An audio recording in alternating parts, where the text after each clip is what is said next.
नमस्ते। आज हमें बड़ी ही कमाल की और गहरी कहानी पर बात करने वाले हैं, जिसका नाम है मिट्टी का दृष्टांत।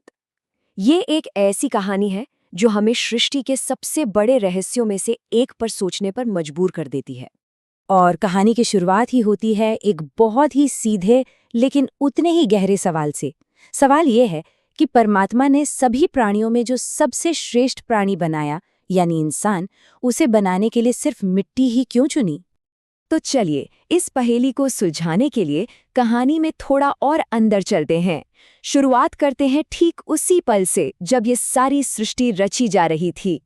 जरा सोचिए, वो समय जब परमात्मा ने ये दुनिया बनाई।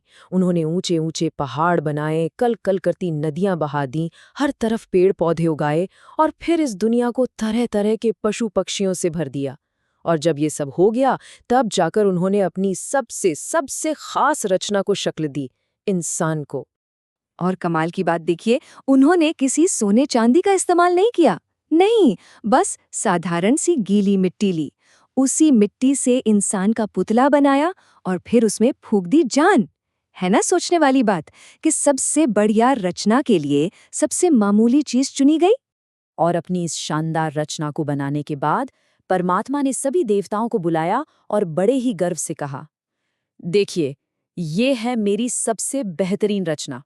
इससे ज्यादा सुंदर, इससे ज्यादा ताकतवर, इससे ज्यादा श्रेष्ठ मैंने कुछ और नहीं बनाया।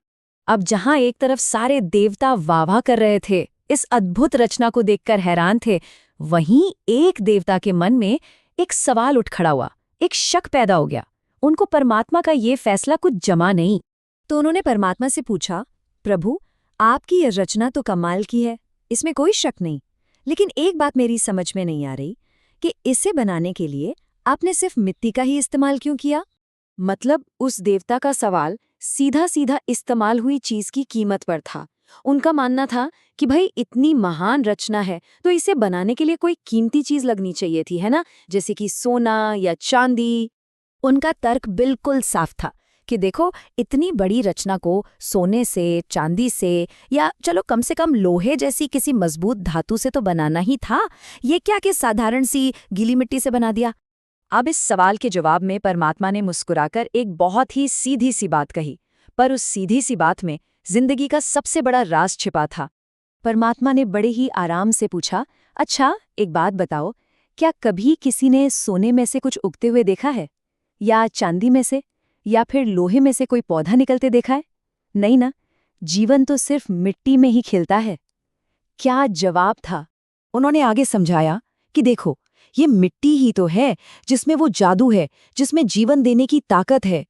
इसी मिट्टी में से तो बीज फूटते हैं, छोटे छोटे पौधे सिर उठाते हैं और फिर खूबसूरत फूल खिलकर अपनी महक फैलाते हैं।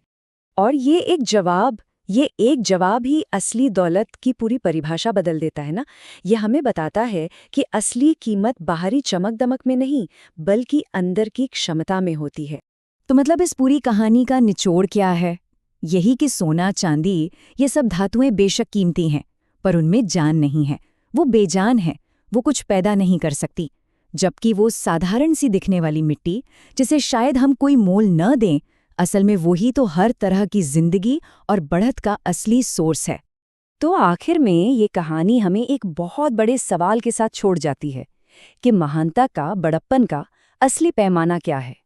किसी चीज की बाहरी कीमत, या फिर उसके अंदर जीवन देने और उसे पालने पोसने की शक्ति? ये एक ऐसा सवाल है जिस पर हम सबको सोचना चाहिए।